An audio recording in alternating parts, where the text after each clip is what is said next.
It all starts with thirst, not the dry-mouth desperation of a desert crossing or the parched throat after battle, but something deeper, something that makes water taste like ash and wine run bitter down your gullet, something that makes you dream of warmth and copper and the intimate act of taking life into yourself, one swallow at a time.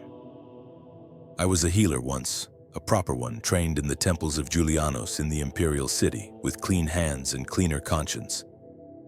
I set bones in Kvatch before the Oblivion crisis reduced it to rubble and ghosts. I drew infection from wounds in skingrads surrounding villages, delivered children in farmsteads whose names I've long forgotten, treated plague victims in Bravil's fetid slums where disease bred in the stagnant water and desperate poverty.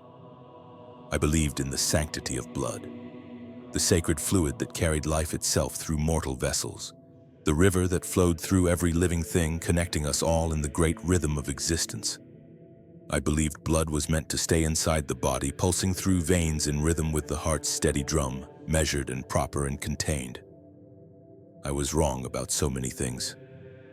The thirst came first as a curiosity, a moment I dismissed as nothing more than professional detachment worn thin. A patient bled freely from a severed artery. A lumber accident, the kind that happened too often in the forests outside the city. And as I pressed cloth to the wound, working quickly to tie off the vessel before he bled out on my table, I caught the scent, rich and vital, almost intoxicating, carrying with it a warmth that seemed to radiate beyond mere temperature into something more essential. I dismissed it immediately. Healers grow accustomed to blood, I told myself. We swim in it, wade through it, sleep with the smell of it clinging to our robes and settling into our skin until we can't remember what we smelled like before. This was nothing new. This was just fatigue, just the long hours and longer nights catching up with me. But it was new because 3 nights later I woke in darkness with my mouth watering at the memory, my tongue pressing against my teeth as if seeking the taste I'd only imagined. Because I began to linger over wounds during treatments, pressing my face closer than necessary, breathing deeper than healing required, finding excuses to let blood flow a moment longer before applying pressure. Because I started to understand with a creeping certainty that felt like ice in my spine and fire in my belly that something had taken root in me. Not a disease, not madness, but an invitation written in a language I was only beginning to comprehend. The Daedric Prince Sanguine had noticed me, and in the Elder Scrolls, when a Daedric Prince notices you, your story stops being your own and becomes something else entirely. A cautionary tale, a corruption chronicle, a descent into whatever form of damnation they've prepared especially for you. Act 1. The Prince of Debauchery most knows Sanguine as the party prince, the dealer of drunken revelry and regrettable mornings. They picture him at tavern tables across Tamriel, manifesting as Sam Gaven with his impossible drinking contests, leading fools on blackout quests that end with wedding rings on their fingers, angry fiancés demanding explanations and temple fines for property damage they can't remember causing. It's comedy mostly, the kind of divine mischief that makes for amusing tales around fires, the sort of story that gets embellished with each retelling until the victim becomes a legend of foolishness rather than a cautionary tale. But that's the shallow water, the surface where mortals are allowed to play. That's Sanguine's public face, the carnival mask he wears for mortals who need their corruption gift-wrapped in laughter and hangover cures. The deeper truth grows darker the further down you swim. Sanguine is the prince of debauchery, yes. But debauchery means more than drink and fornication and waking up in places you don't recognize. It means indulgence beyond reason, beyond safety, beyond the survival instincts that evolution spent millennia installing in mortal minds. It means surrendering to appetites that society, morality, and every functioning part of your rational brain all scream against. It means crossing lines that exist for very good reasons, then looking back and laughing at whoever drew them, mocking the very concept of boundaries. His sphere encompasses all forms of excess, every vice that humans have named and many they haven't. Gluttony that drives men to cannibalism when all other food remains available. Lust that becomes predation and violation, hedonism so absolute it consumes everything else about you until you're nothing but appetite given human form, where Namira offers the comfort of decay and the peace of returning to earth, where Molag Bal demands domination through violation and the breaking of wills. Sanguine simply removes your inhibitions and watches what you do with freedom. He doesn't force, he doesn't need to. He just unlocks the cage and steps back. Because he knows what's inside every mortal heart, knows what we'd all do if consequences disappeared and shame became optional. The scholars debate his nature in hushed tones in the arcane university, trying to categorize him to fit him into their neat taxonomies of Daedric evil. But Sanguine resists categorization. He's not cruel like Mehrunes Dagon or tyrannical like Molag Bal. He's not mad like Sheogorath or corrupt like Clavicus Vile. He's simply permissive, enabling. He offers nothing you didn't already want, just removes the barriers keeping you from taking it. His realm, the myriad realms of revelry, shifts according to the desires of its visitors like a dream that reads your mind. For some, it manifests as eternal feast halls where wine flows like rivers and food piles higher than houses, where you can eat yourself to bursting and beyond without consequence or end. For others, it's pleasure gardens where every vice grows ripe for picking, where indulgence takes whatever form your particular corruption requires. The Shivering Isles fragment reality into mania and dementia, two sides of madness eternally at war. Sanguine's realm fragments it into 1,000 different addictions, each perfectly calibrated to its victim, each offering exactly what you didn't know you needed until you tasted it. And blood. Blood holds special significance in his domain, though few scholars discuss this aspect, not as Molag Bal's violation or Boethiah's sacrifice, but as the ultimate forbidden drink, the warmth of it sliding down your throat, the intimacy of taking another's essence into yourself, making them part of you in the most literal way possible. The way it makes you feel alive in ways that normal food and drink never could, never will, because they're just sustenance while blood is something more. Connection, violation, intimacy, and power all mixed together in a copper-sweet cocktail. Vampirism, the scholars say with certainty, comes from Molag Bal. The first vampire was his creation, born from the rape and murder of a Nedic woman, a violation given eternal form and cursed to spread through bloodlines forever. But vampires don't belong to just one prince, despite what the books claim. They're claimed by several, fought over, traded like coins between powers that see mortals as game pieces. And Sanguine loves what vampires become, loves the addiction they carry like a parasite in their veins, loves how they pretend it's a curse, something inflicted upon them when really it's liberation from all those tedious mortal constraints like conscience and consequence. He doesn't create vampires, that's Molag Bal's domain, and Sanguine rarely encroaches on another prince's territory without invitation. But he corrupts them afterward, whispers to them about embracing what they are, about stopping the pretense of reluctance and simply drinking their fill. Some of the worst vampires in Tamriel's history, the ones who didn't hide or integrate but reveled in slaughter, those belonged to Sanguine as much as to their original sire. I learned this slowly, piece by piece, as the corruption took root. The dreams came first, vivid, sensory, more real than waking. Dreams of feasting not on food, but on warmth itself, on liquid life that flowed thick and rich down my throat. Dreams of bodies pressing close, not from lust, but from hunger, from need, from the desperate craving for what pulsed beneath their skin. I'd wake gasping, ashamed, aroused in ways I couldn't articulate and didn't want to examine. My sheets would be soaked with sweat, my mouth dry despite the dream drinking, my body trembling with need. Then came the waking fantasies, brief flashes during treatments that I couldn't quite control. A patient would bare their throat for me to check pulse and lymph nodes, and I'd find myself staring at the veins visible beneath their skin, watching the blood flow, imagining how easy it would be to just bite, to take, to satisfy the hunger that had become a constant background noise in my mind, a radio frequency I couldn't tune out. Then the night I stopped dismissing them as intrusive thoughts, stopped categorizing them as symptoms of exhaustion or stress, and started wondering, truly wondering, what they'd taste like. What living blood would feel like flowing over my tongue, warm and vital, carrying someone else's life into my body. Would it be different from the dead blood I'd tasted in training? The preserved samples we used to identify diseases? Would it sing the way I imagined? Or would reality disappoint the way reality usually does? 3 weeks after that first intense thirst, after days of escalating fantasies and dreams that left me exhausted and aching, I met him, not as Samguine, not in any disguise at all. Just a presence in my room at midnight, a voice like honey and poison mixed in equal measure, and the overwhelming sense that something vast and inhuman was paying attention to me with the focus of a cat watching a mouse. Patient, amused, already certain of the outcome. "You've been denying yourself," he said, his voice coming from everywhere and nowhere, seeming to emanate from the walls themselves, not accusatory, almost gentle, the way you'd remind a friend they'd forgotten to eat, that they were being unnecessarily cruel to themselves through neglect. That's admirable, truly. Mortal discipline has always fascinated me. The way you build these elaborate cages of rules and restrictions and then live inside them, pretending they're palaces, pretending the bars are for your protection rather than your imprisonment.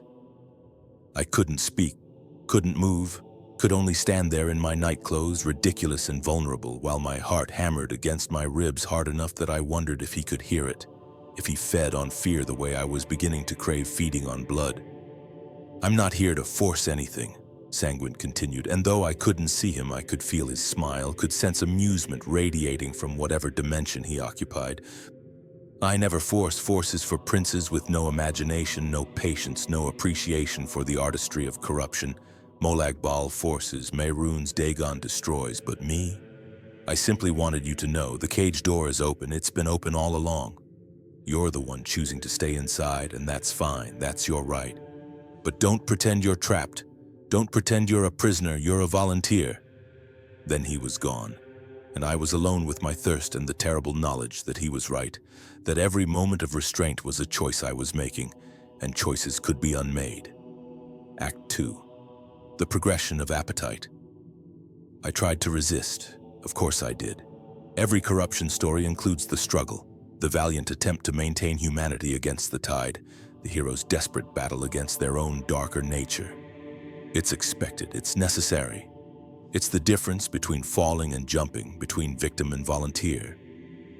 I needed to believe I was fighting, that I was strong, that I was better than the hunger gnawing at my insides like a second stomach that couldn't be filled with anything as mundane as food. I lasted 47 days. I counted them, marked them in my journal like a prisoner scratching lines on a cell wall, each day a small victory. Each night a battle against dreams that grew more vivid and demanding. It started small, as these things always do. A patient died on my table. Infection I couldn't stop. Fever I couldn't break despite every herb and healing spell I knew. He'd waited too long to seek treatment, had tried to tough it out alone. And by the time he came to me, the poison was too far advanced. I did everything properly, followed every procedure, but sometimes death comes regardless of skill or effort. It happens. It's part of the profession, part of what you accept when you choose healing as a calling. As I cleaned the body for burial, a task I'd performed hundreds of times without incident, I let my finger trail through the blood pooled in the abdominal cavity where the infection had ruptured something vital. Just a touch, just to see, just to confirm what I'd been fantasizing about for weeks. I brought my finger to my lips before I could think, before I could engage the rational part of my brain that would have stopped me. Before I could remind myself of every reason why this was wrong, the taste exploded across my tongue like nothing I'd experienced before, salt and iron and something indescribable, something that existed beyond flavor into pure sensation, something that sang, that resonated in frequencies I didn't know I could perceive. My knees weakened. My vision swam and narrowed until all that existed was that single drop of cooling blood and the way it made me feel. Not sick, not disgusted, not horrified at my own violation of taboo and corpse and profession, alive, more alive than I'd felt in years, perhaps ever, like something that had been sleeping in my core suddenly woke up and stretched and said, yes, this, finally, this is what we've been waiting for. The shame came after, crushing and complete, a wave of self-loathing that drove me to my knees beside the corpse. I scrubbed my hands until they bled, until the skin was raw and painful, as if I could wash away the act itself rather than just its residue. I prayed to Julianos, god of wisdom and learning, begging for clarity. I prayed to Arche, god of life and death, begging for forgiveness. I prayed to any divine who might burn this corruption from me, who might reach down and fix whatever had broken inside me. I swore it would never happen again. Made promises to myself, to the gods, to the corpse whose sanctity I'd violated never again. It was a moment of weakness, an aberration, something I could overcome through will and discipline. But addiction doesn't work through single moments. It works through pattern, through repetition, through the slow erosion of walls you thought were permanent until you discover they were always just sandcastles waiting for the tide. The next patient who died, an elderly woman whose heart simply gave out during a routine examination. I found myself lingering over the body longer than necessary, not taking anything, just considering, remembering, fighting the urge that felt less urgent than before, more manageable, more reasonable, the patient after that. I deliberately took longer with my cleaning duties, finding excuses to be alone with the corpse, to have the opportunity even if I didn't take it. By the fifth death, I was disappointed when family arrived too quickly, when I had to maintain propriety and professional distance instead of indulging the hunger that had become a constant companion, a voice in my head that never quite shut up. I started cutting myself during surgical procedures. Accidents, I'd say with appropriate frustration, wrapping the wound while bringing my fingers to my mouth in a gesture that looked like sucking away pain but was really feeding, tasting, satisfying the craving with my own blood when other sources weren't available. My own blood tasted different, familiar, insufficient, like drinking water when you wanted wine, like kissing your own hand when you wanted a lover's touch. But it helped. For brief moments, it took the edge off the craving enough that I could function, could think about something other than blood. The living patients became harder and harder to treat professionally. I'd stare at their throats while taking pulses, tracking the rhythm of their heartbeat visually as well as tactilely. Imagining the blood flowing through those vessels, warm and vital and so close to the surface, I'd hold bandaged wounds longer than necessary, feeling the warmth of blood soaking through cloth. Imagining bringing that cloth to my mouth, sucking the life from it. A man came in with a split lip from a tavern brawl, and I found myself fixated on the red glistening at the corner of his mouth, my hands trembling as I applied salve, my mind constructing elaborate fantasies about leaning in and licking the blood away, tasting him, taking that small intimacy. "Are you well, healer?" he asked, his voice cutting through my reverie, and I realized I'd been staring at his mouth in silence for far too long, frozen in place with my hand halfway to his face. "Fine," I managed, forcing myself to move, to complete the treatment, to act normal. "Just tired. Long shift." He accepted this, left with his lip properly treated, never knowing how close he'd come to being my first conscious victim, my first deliberate transgression beyond corpse feeding. Sanguine appeared again 6 weeks after that first taste, after weeks of escalating obsession and increasingly elaborate justifications. This time in a dream so vivid it felt realer than waking, more substantial than the physical world I'd left behind.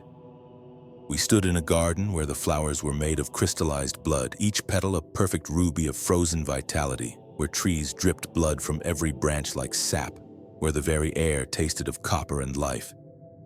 The ground beneath our feet was soft and warm, pulsing gently like living flesh. And somewhere in the distance I could hear something that might have been music, or might have been screaming, or might have been both at once. "You're suffering," he observed, walking beside me through this impossible place, his form shifting at the edges like he couldn't quite decide what shape to wear. Such unnecessary suffering. Such pointless self-flagellation.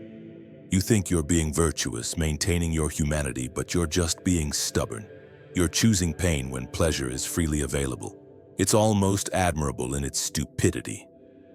"I'm trying not to become a monster," I said, the words feeling hollow even as I spoke them, like a prayer repeated so many times it's lost all meaning. He laughed, not cruelly but with genuine amusement, the way you'd laugh at a child's innocent misunderstanding.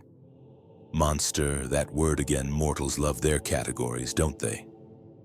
Monster and man, good and evil, acceptable and forbidden, natural and unnatural.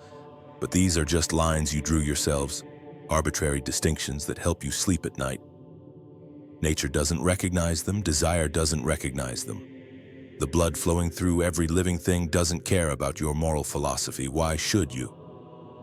"Because people will die if I give in," I said, "because I'll hurt people, because there's a reason we have these rules. People die anyway." He gestured at the garden around us, at the impossible beauty constructed from violation and horror. Everything here was once alive in someone's veins. Every flower, every drop, every crystal formation, it all came from a beating heart.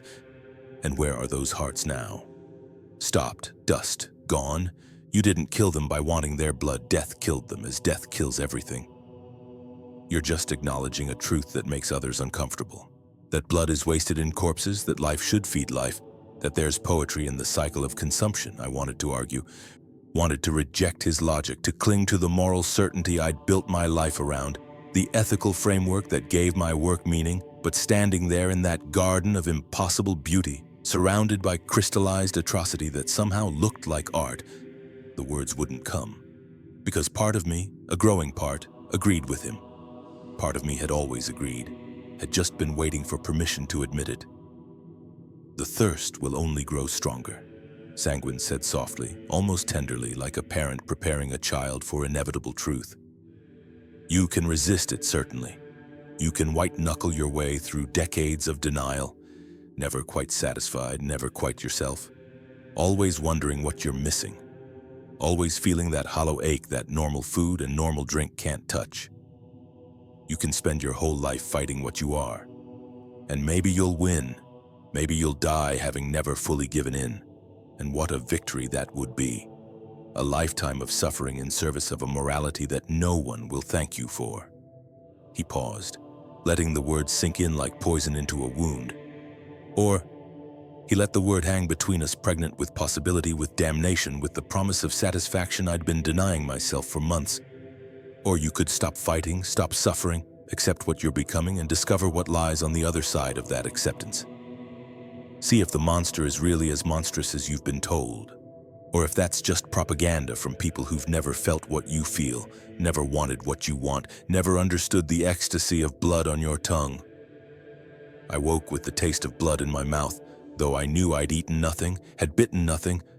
The dream clung to me for days like oil on skin, impossible to wash away, making every moment of resistance feel not righteous but foolish, making every act of restraint feel like waste, like refusing food while starving, like some perverse martyrdom that served no one. The progression accelerated after that conversation, after Sanguine had planted seeds that sprouted in the dark soil of my hunger. I started volunteering for night duties in the healing halls when supervision was minimal and corpses waited in the cold room for morning burial. When I could be alone with temptation and opportunity, I told myself I was just being helpful, covering shifts that others didn't want, being a dedicated professional. But I was drinking. Small amounts at first, careful sips from the recently deceased, telling myself it wasn't really wrong because they were already gone, because their blood would congeal and waste anyway, because I was simply recycling, acknowledging truth. As Sanguine had said, being practical, the blood would end up in the ground regardless. What difference did it make if it passed through me first? The taste of death-cooled blood was pallid compared to my fantasies, disappointing in its flatness, like wine left open too long. But it helped. It eased the constant gnawing hunger, the way a starving man might be temporarily satisfied by moldy bread or rancid meat. Not pleasant, not ideal, but enough to take the edge off, to let me function during daylight hours without staring at every patient's throat like a wolf watching sheep. I developed techniques, learned which bodies would be left longest before collection, which had died in ways that left more available blood. How to make my feeding look like routine preparation? I became efficient at it, professional even, which should have horrified me, but instead just felt like practical adaptation. I should have known it wouldn't be enough. Addiction never is. The thing about feeding an appetite is that it grows with feeding, expands to fill whatever space you give it, and then demands more. The corpse blood that had initially seemed like such transgression, such sin, gradually became insufficient, bland, lifeless, which of course it was. That was the entire problem. I started craving living blood the way I'd initially craved any blood, started fantasizing not about the dead but about patience, about the warm flow from fresh wounds, about what it would feel like to drink from someone whose heart was still pumping, still forcing blood through their veins with steady pressure. That would be different, I thought. That would satisfy the hunger in ways dead blood couldn't. And I was right. Act 3. The first living victim. Her name was Ileana, I remember it perfectly, though I've forgotten the names of dozens of other patients from that period. Faces and ailments blurring together into an anonymous mass of mortality. But I remember her because she was the line I crossed, the boundary I violated.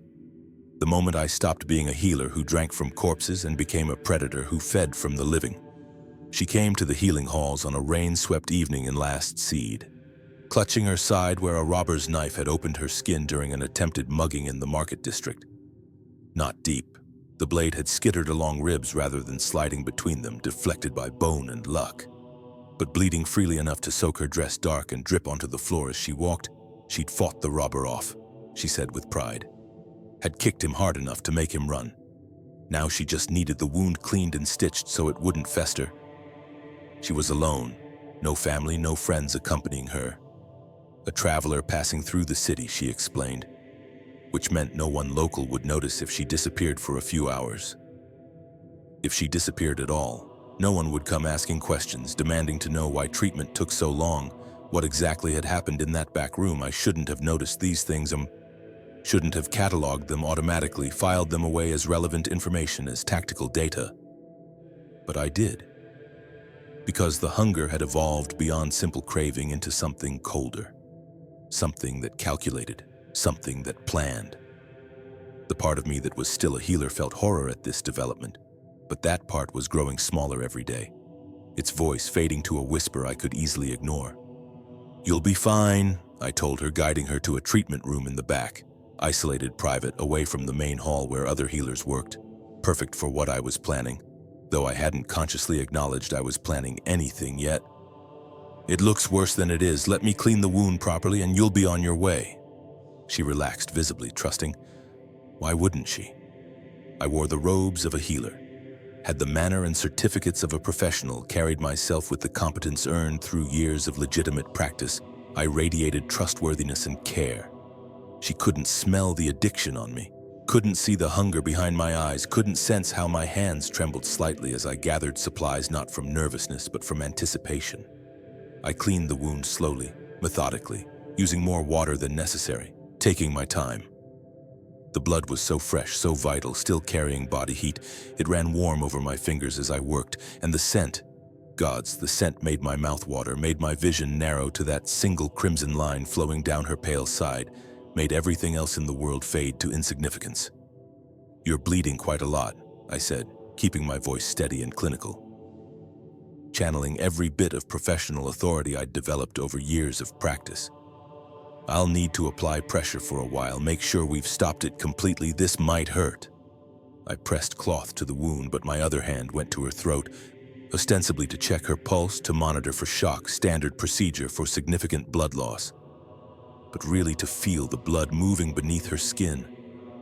To feel that steady throb of life, that rhythm that meant fresh living blood. The kind I'd been fantasizing about for months, the kind that would finally satisfy the hunger that corpse blood only temporarily dulled. Ileana noticed nothing wrong. She was focused on her injury, on the pain radiating from her side, on her own survival and recovery. She didn't see how my pupils had dilated, how my breathing had changed, how the professional distance I normally maintained had evaporated entirely. Didn't notice when my examination became less medical and more exploratory. My hands mapping her veins, identifying the best places to feed. The moment stretched. I could stop, could finish treating her properly, stitch the wound, send her away with instructions for care, return to my diet of corpse blood and self-loathing and steadily escalating dissatisfaction, could maintain the last shred of my humanity. The final boundary between healer and monster. "This might sting," I whispered, and even I wasn't sure if I was warning her about medicine or feeding. I didn't stitch the wound closed, I made it worse. A quick, practiced motion with the scalpel that opened the cut further, made it gape wider, made blood flow faster. She gasped, tried to pull away instinctively, but I held her steady with one hand while the other pressed cloth to her side. "Hold still," I said firmly, using the voice that patients obey automatically. "You'll make it worse if you move." Blood flowed faster now, soaking through the cloth in seconds, and I was ready with my mouth pressed to fabric, seemingly soaking up the excess like any healer managing a wound, but really drinking it in, swallowing the warm copper taste of her life. She was alive beneath my hands, her heart hammering in fear and confusion and pain, pumping blood through her system and right into my waiting mouth. It was transcendent. Every drop I'd stolen from corpses had been ash and disappointment compared to this feast, this revelation.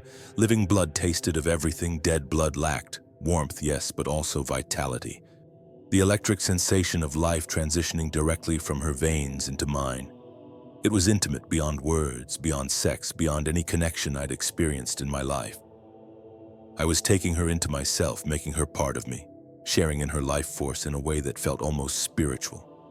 And the pleasure of it was overwhelming.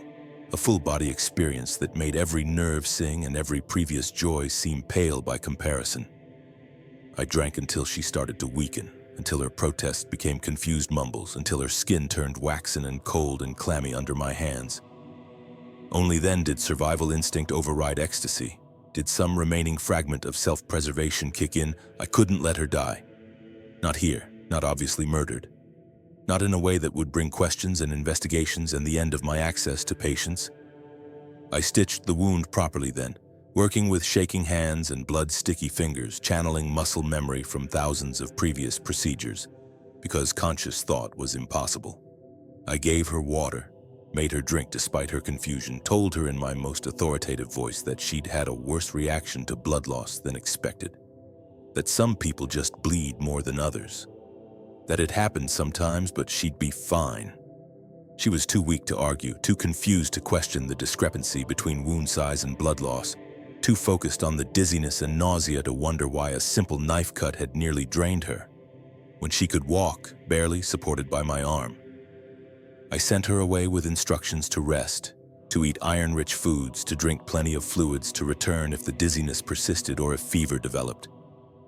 She wouldn't return, I knew that.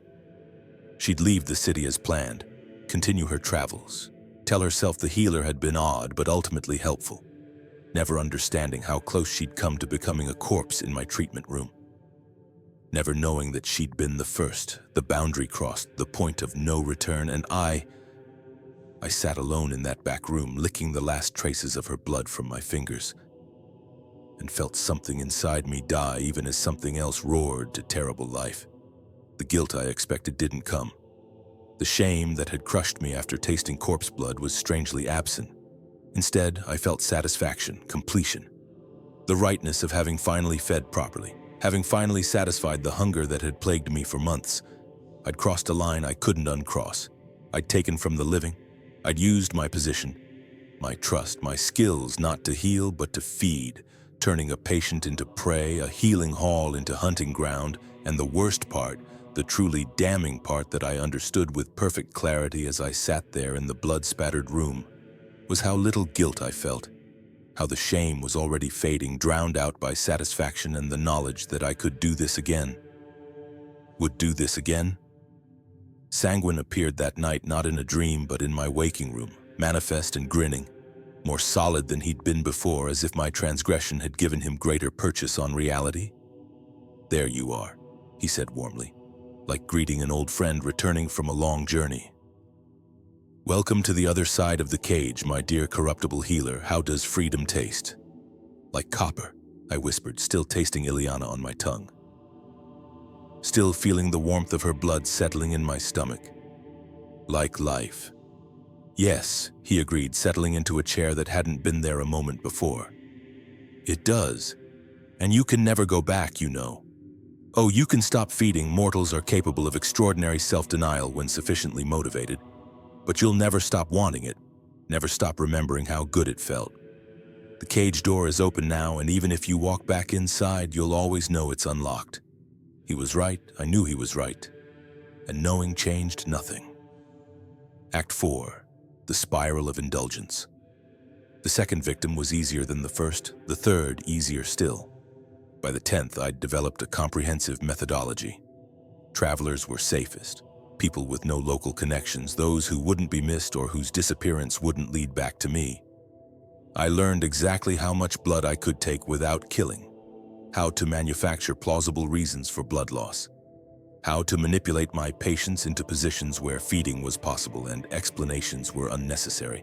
I should emphasize something important. I didn't kill. Not directly, not intentionally. That distinction mattered to me for longer than it should have. Became a cornerstone of the rationalization structure I built to justify my actions. I told myself I was still a healer, still following some version of my oath because I kept them alive. Weak and anemic, confused and violated, fundamentally harmed, but alive, breathing. Heart still beating, that had to count for something, had to mean I hadn't completely abandoned my principles. Sanguine found this hilarious when I explained it during one of his increasingly frequent visits. "You're adorable," he said, genuine affection in his voice. "Still trying to be good while doing decidedly ungood things, still parsing ethics while literally drinking people dry. The cognitive dissonance must be exhausting. Do you tell yourself you're helping them too? Providing some kind of service?" "I'm not killing them," I insisted stubbornly, clinging to the distinction like a lifeline. "No. You're just robbing them of vitality, health, and dignity while they trust you to help them. You're violating every ethical principle of your profession, turning your healing hall into a feeding ground, using your authority to prey on the vulnerable. Much better than murder." His voice dripped with amused irony. "But please, continue telling yourself you're not a monster. The self-deception is part of the fun. Half the entertainment of corruption is watching people twist themselves into knots justifying it." He was right, of course. The pretense was wearing thin even to me. Each feeding chipped away at my rationalization, at the careful mental architecture I'd built to justify my actions until the structure looked less like a fortress and more like a house of cards waiting for breath to collapse it. And the hunger kept growing in direct proportion to my feeding. The more I fed, the more I needed to feed. What had started as an occasional indulgence to take the edge off became weekly, then every few days, then daily, then multiple times daily, until I was structuring my entire existence around opportunities to drink. I started taking risks that any rational predator would avoid, feeding from patients who weren't isolated, who had family in adjacent rooms waiting for treatment to finish, drinking more than was safe, leaving them dangerously weakened, their lips blue and their hands trembling, barely able to stand. Once I drained a man so thoroughly he collapsed on his way out of the healing hall and had to be carried back in by concerned citizens who'd witnessed his fall. I treated his sudden onset severe anemia with false confusion and false concern, prescribing iron supplements and rest, while privately licking my lips at the memory of how sweet he'd tasted, how his blood had practically sung going down my throat. The other healers started noticing patterns, not the feeding itself. I was too careful for that, too practiced at maintaining appearances, but they noticed my patients seemed to develop complications at higher rates than others. They noticed I volunteered for night shifts with unusual enthusiasm. They noticed I'd grown pale and strange, that I avoided eating in the common areas, that I flinched from bright sunlight like it physically pained me. "Are you well?" one of the senior healers asked me after I'd stumbled through a daylight shift, exhausted and irritable. "You look ill. Perhaps you should see a healer yourself." The irony of that suggestion, that I, who had become something between healer and predator, should seek healing from someone who had no concept of what I'd become, almost made me laugh. Instead, I assured her I was fine, just tired, perhaps a bit run down. I'd rest more, eat better, take better care of myself. All lies, of course. I couldn't rest because the hunger kept me wakeful, prowling my room at night like a caged animal. I couldn't eat because normal food tasted like ash and cardboard, like trying to sustain myself on packing material. And I couldn't take care of myself in any conventional sense because the only thing that made me feel alive, feel healthy, feel right was the one thing I couldn't admit to anyone. The addiction changed me physically as well as mentally. My skin grew paler with each passing week, taking on a quality that made people uncomfortable, though they couldn't articulate why. Something about the texture, the way it seemed almost translucent in certain lights, like I was slowly becoming transparent. My eyes developed a shine in dim lighting, a reflective quality like a predator's tapetum lucidum, the mirror that lets cats and wolves hunt in darkness. I stopped eating normal food entirely because my body rejected it, cramped and rebelled against anything that wasn't blood. But I grew stronger, faster. My reflexes sharpened until I could snatch a falling instrument from the air without conscious thought. My senses evolved into something beyond human norm, I could hear heartbeats from across rooms, could smell the subtle differences between blood types, could track someone's health just by how they bled, identifying infections and deficiencies by taste alone. These weren't vampire powers, not exactly. I hadn't been turned, hadn't been bitten by anything undead, hadn't undergone the traditional corruption that created the children of Molag Bal. This was something else. Sanguine's corruption worked differently than Molag Bal's curse, operated on different principles entirely. Less transformation, more refinement, enhancement. He was making me better at being what I'd chosen to become, honing my predatory instincts, sharpening the tools I needed to feed where vampires were cursed and constrained by their condition, bound by specific weaknesses and requirements. I was simply becoming more efficient at indulging my appetite. "You're becoming one of my favorites," Sanguine told me during a visit that found me covered in a patient's blood, having abandoned all pretense of medical procedure to simply drink from the wound I'd opened in her thigh. I'd positioned her on her stomach, told her I needed to examine a possible injury to her leg, and then cut into the femoral artery with practiced precision. Most mortals take decades to reach this level of commitment. You've managed it in months, such natural talent for indulgence, such instinctive understanding of appetite. I'm almost proud. I barely heard him. The feeding consumed everything in those moments, left room for nothing but the eternal present of blood on tongue, warmth sliding down throat, life flowing from one body into another in an exchange that felt almost sacred. Time stopped mattering. Consequence stopped mattering. Everything except the feeding stopped mattering when it ended, when I'd forced myself to stop before killing her. Though it took every scrap of willpower I possessed, I felt hollowed out, both profoundly satisfied and already beginning to crave more. The satisfaction never lasted, never could last. That's the nature of addiction. It doesn't solve the problem, just postpones it, pushes the need forward into the next hour, the next day. "What am I becoming?" I asked Sanguine, staring at my blood-stained hands, at the woman unconscious on my table, her leg bandaged now to hide what I'd done. "Yourself," he answered simply. "Your truest self, stripped of pretense and social conditioning and all those tedious rules you internalized as a child. You were always this hungry. You just didn't know it. You thought the hunger was abnormal, something to be fixed or suppressed, but it's not. It's just you, the real you, the you that exists beneath the performance of civilization." The woman on my table stirred weakly, mumbling incoherently. I'd taken too much again, pushed too far in pursuit of satisfaction. She might not survive the night, and if she did, she'd be damaged permanently. Anemia severe enough to cause organ damage, weakness that might never fully resolve, maybe brain damage from oxygen deprivation. Part of me, a very small, distant part that sounded like the healer I'd been, felt horror at what I'd done.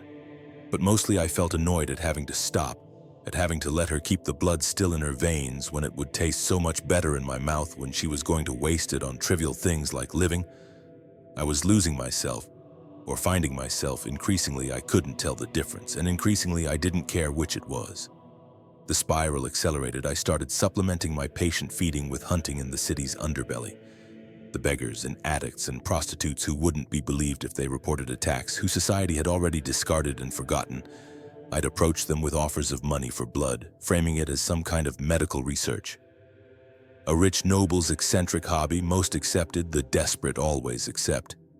And I'd feed carefully, measuring how much I could take before they lost consciousness, learning the exact edge of safety and then pushing slightly beyond it because the risk added flavor, made the feeding more intense. Sometimes they died anyway. Not from the feeding directly, but from complications, infections at the wound site, falls while weakened, exposure because they were too drained to seek shelter. I told myself these weren't murders. I hadn't intended their deaths. But intention matters less than outcome, and the outcomes were piling up. The city guard started noticing patterns, not connecting them to me specifically, but noticing nonetheless reports of people found dead or nearly dead, drained of blood. Wounds suggesting feeding rather than simple violence. Rumors began circulating of a vampire in the city, something that hunted the forgotten and desperate. They weren't entirely wrong, though I still wasn't technically a vampire. I was something else. Something that might not have a name yet, something Sanguine was crafting from my willingness and his attention. I should have been more careful, should have recognized the danger, the inevitability of discovery, but addiction and caution rarely coexist. The hunger drove me to take larger and larger risks, to feed more and more openly, until it was only a matter of time before someone caught me in the act. Act 5. The breaking point. Everything fell apart on a night in sun's dusk when I made the catastrophic mistake of feeding from someone who mattered. Someone with connections and family and people who would demand answers. His name was Corvus Aelius, youngest son of the Aelius family, minor nobility with enough status to be problematic. He came to the healing hall late in the evening with a training injury. Just a deep cut on his forearm from sword practice that needed cleaning and stitching. Nothing serious, the kind of injury I'd treated thousands of times before, but he came alone because he was embarrassed to have been injured during basic drills. Didn't want his family knowing he'd been careless. And I was so hungry. Had been denying myself for 2 full days trying to regain some measure of control. And he was there, bleeding, available, perfect.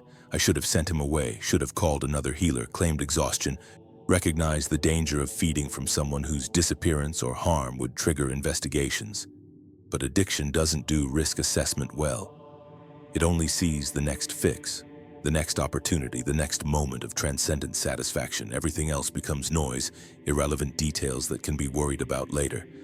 I fed, took too much, way too much. I lost myself in the feeding completely, all control evaporating, all caution abandoned. I drank until he was gray and barely breathing on my table, his pulse thready and weak, his skin cold as a corpse. And when I finally surfaced from the blood-drunk haze, when I stood there with his blood painting my lips and dripping down my chin, I felt something break inside me. Some last remnant of the person I'd been snapped like overstressed rope finally giving way. He was dying. I'd killed him not through careful feeding and letting them walk away weak. I'd genuinely, definitively murdered this boy who'd trusted me to help him with a minor injury. And I felt relief. Pure, uncomplicated relief that I didn't have to stop, that I could keep drinking until he was empty, until I'd consumed every drop and left nothing but a dried husk, that the pretense was over. The careful balance between healer and predator finally tipped all the way to one side, that I could stop lying to myself about what I'd become. I bent to finish the job, to drain him completely, to cross the final line from violator to murderer. My mouth was already moving toward his throat, already anticipating that final drink.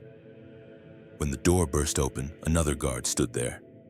Marcus, Corvus's training partner, come to check on his friend and walk him home. For a frozen moment that stretched like taffy, we stared at each other across the room. Me with blood-stained mouth and wild eyes and hands still gripping Corvus's limp body, Marcus processing a scene that couldn't be real, that violated everything a healing hall should be, that transformed his understanding of reality in a single instant. Then he screamed. Not words! Just pure horror vocalized, the sound of someone confronting something their mind can't accept. And he ran, stumbling backward through the door and into the hall, already shouting for help, for guards, for anyone. And I knew my comfortable life was over, knew that within minutes this building would flood with guards and investigators and witnesses. Knew I couldn't explain this away, couldn't manufacture a plausible excuse for why I'd been drinking from a noble's son like some kind of monster. I did the only thing I could. I ran. Fled through back passages I'd memorized during my time at the hall, passages meant for discreet body removal and supply deliveries.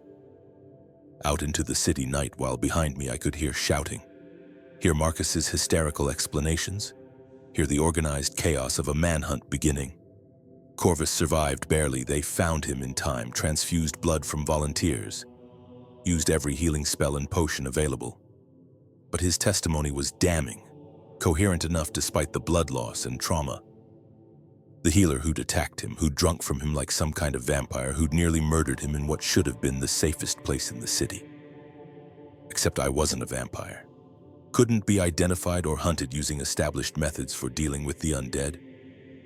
I had no aversion to sunlight or holy symbols, didn't need to sleep in a coffin or avoid running water. I was something else. Something new, something that didn't fit any of their categories, which somehow made me more frightening, more dangerous, because they didn't know how to fight me. The hunt began in earnest within the hour. Guards flooded the streets, searched buildings, interrogated anyone who might have information. Wanted posters appeared with my description: pale, thin, eyes that shine in darkness, approach with extreme caution. They couldn't call me a vampire because I wasn't one, so they settled for blood drinker and corrupted healer and other terms that captured function if not identity. I fled into the city's underbelly, into the warren of tunnels and abandoned buildings and forgotten spaces that exist beneath every civilized surface. Places where desperate people went to disappear, where society's failures and cast-offs accumulated like sediment. I became one of them. Degraded, animalistic, reduced to purely predatory existence. I emerged only to feed from the desperate and the drunk, from people who'd barely know what happened, who wouldn't report attacks because they couldn't afford to attract guard attention. I crouched in alleys like an animal, blood dripping from my chin, all pretense of humanity stripped away. Everything I'd been was gone.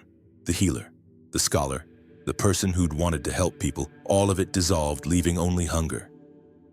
Sanguine found me in a particularly pathetic moment. Crouched over a barely conscious drunk in a trash-filled alley, blood smeared across my face and hands, my clothes filthy and torn. "This is beneath you," he said mildly, manifesting in the alley's entrance like he belonged there. Gutter, feeding, desperation, drinking. You had such style before, such elegance in your corruption. "They're hunting me," I snarled, not looking up from my feeding, barely recognizing my own voice anymore. What else can I do? "Stop hiding." He crouched beside me, seemingly unbothered by the filth and the blood and the pathetic spectacle I'd become. "You're still thinking like prey, like something that needs to hide from consequences. But you're not prey anymore. You haven't been for a long time. You're faster than them now, stronger, sharper. The blood has refined you into something beyond normal mortal capacity." "They'll kill me," I said, finally looking at him, seeing my reflection in his eyes. A monster, barely human, something that belonged in nightmares rather than streets. "Maybe, but probably not. You could fight, could run properly, leave this city behind, start fresh somewhere new where no one knows what you are." He paused thoughtfully. "Or you could embrace what you are and stop apologizing for it. Stop acting like prey. Stop letting them define you as monster when you could define yourself as predator." I stared at him, at this Daedric prince who'd been courting my corruption for months, guiding my descent from healer to hunter, and felt something shift inside me. Some final surrender, some last resistance crumbling into dust. "What do you want from me?" I asked. The question I should have asked months ago at the very beginning when he'd first noticed me. "Nothing," he said, and I believed him. "I never wanted anything from you except to watch you become yourself. That's been accomplished. The corruption is complete. You know what you are now, what you've always been beneath the performance of civilization. Everything from here is just denouement, just watching how the story ends." He stood, brushing imaginary dust from his clothes. "But if you're curious about what comes next, about what you could become if you stopped fighting it entirely, I have a realm that might interest you. A place where appetite is virtue and restraint is sin. Where you could drink your fill and no one would judge you for it. Where hunger is celebrated rather than condemned." He offered his hand, pale and perfect in the alley's darkness. I looked at that hand for a long moment, understanding that taking it meant abandoning Tamriel, abandoning any hope of redemption or return to normalcy, meant accepting damnation as permanent rather than temporary, trading one kind of imprisonment for another. But I was so tired of running, of hiding, of fighting the hunger that never stopped demanding satisfaction. So tired of pretending I was anything other than what I'd become, I took his hand. Act 6. The myriad realms of revelry. Sanguine's realm isn't what mortals imagine when they picture Daedric plains. They picture debauched parties and drunken revelry, and those exist, certainly. I could hear them in the distance. Eternal festivals where laughter never stops and wine flows like rivers, but they're surface attractions. Entertainment for visiting fools who think they understand indulgence, who believe excess means nothing more than drinking too much and waking with regret. The deeper places where Sanguine took me were different. Profound, terrifying in their beauty, I found myself in a garden not unlike the one from my dream months ago, but realer, more vivid, more substantial than any dream could be. Blood flowed through channels carved in crimson stone, rivers of it running in geometric patterns like irrigation systems. Trees bore fruit that, when bitten, bled rich vitality into your mouth. Not sweet like normal fruit, but copper-rich and warm, like biting into a living throat. Pools of blood collected in basins of what looked like bone, and creatures bathed in them, drinking their fill, emerging refreshed and impossibly alive, their skin glowing with borrowed vitality. And there were others like me, not vampires. They were easy to distinguish with their corpse pallor and their curse marks. But mortals who'd been corrupted by blood hunger, specifically who'd given themselves to the addiction and been elevated, changed. They moved through the garden with predatory grace that made them seem to flow rather than walk. Feeding from the willing and the transformed, their mouths perpetually stained with crimson in a way that looked beautiful rather than monstrous. They were what I could become if I stopped fighting, stopped resisting, accepted the hunger completely. "This is what you could become," Sanguine said, guiding me through his realm with the pride of an artist showing off his work. "Not a creature of Molag Bal, not bound by vampiric curse and its tedious limitations. The sunlight weakness, the reflection thing, all those inconvenient restrictions, but something freer, something that hungers by choice rather than compulsion. You could stay here forever, feed eternally from the willing and the endless, never want for anything again. No more hiding, no more running, no more pretending to be something you're not." It was tempting. Gods and Daedra both, it was tempting to surrender completely, to live in a place where my addiction was celebrated rather than condemned, where I could drink my fill without consequence or guilt, where the hunger that had driven me to ruin could finally be satisfied, could finally find peace in eternal indulgence. I watched the others feeding, saw their ecstasy, their completion, their utter lack of shame or restraint. One of them noticed me watching and smiled, blood dripping from her chin like wine, and beckoned me to join. The pools waited, the fruit hung heavy, the rivers flowed endlessly, and I could drink until I burst and then drink more, because in this place consequence didn't exist. But even stripped of morality, even reduced to pure appetite, some part of me balked. Because this wasn't freedom, it was a different cage. Just as Sanguine had said months ago about mortal restraint, a gilded one, certainly more comfortable than the prison of civilized behavior, but still a cage, with Sanguine as keeper and my addiction as bars. Here I would never have to struggle, never have to choose. Would simply feed forever in an eternal present where nothing changed and nothing mattered, and that felt like death. Like the death of choice, of agency, of whatever made me more than just a mouth and a stomach. "I think," I said slowly, carefully, "I understand now, finally understand what you've been showing me." "Oh?" Sanguine smiled, genuinely curious. "Please enlighten me. I do love when mortals have revelations. You don't corrupt people, you just remove the barriers keeping them from corrupting themselves. The cage door wasn't locked, it was never locked. You just made me aware I could open it, that the bars were imaginary, that I'd been imprisoning myself." "Exactly." He clapped his hands, delighted as a teacher whose student finally grasps a difficult concept. "You see? This is why you're a favorite. Most never quite grasp the philosophy behind the indulgence. They think I'm forcing them, changing them, imposing corruption from outside, but it's all already there. I just permit, allow, remove judgment. The rest is entirely their choice. But I also understand," I continued, looking directly at him, "that staying here would be surrendering to the addiction completely. Becoming nothing but hunger, no choice, no struggle, no meaning to the feeding because it's always available. And maybe that's what I deserve, maybe that's what I've earned through everything I've done, but..." I paused, surprised by my own words, by what I was about to say. "I think I'd like to make that choice myself, without your realm's influence, without the constant availability making it meaningless. I want my choices to matter, my restraint to mean something, my feeding to be conscious decision rather than automatic indulgence." Sanguine's smile widened until it was almost frightening, too broad for any mortal face. "You want to return to Tamriel, to the hunt, the hiding, the struggle, to consequence." "I want my choices to matter," I said firmly, Here, there's no choice, just endless indulgence. That's not freedom, that's just... I gestured at the garden, the rivers, the feeding creatures. A different kind of slavery, slavery to satisfaction, and I think I'd rather be enslaved to struggle than enslaved to ease. He laughed then, genuine and delighted, the sound echoing through his realm like thunder. Magnificent, absolutely magnificent. Most would leap at eternal satiation, would surrender themselves completely to the feast. But you understand the secret.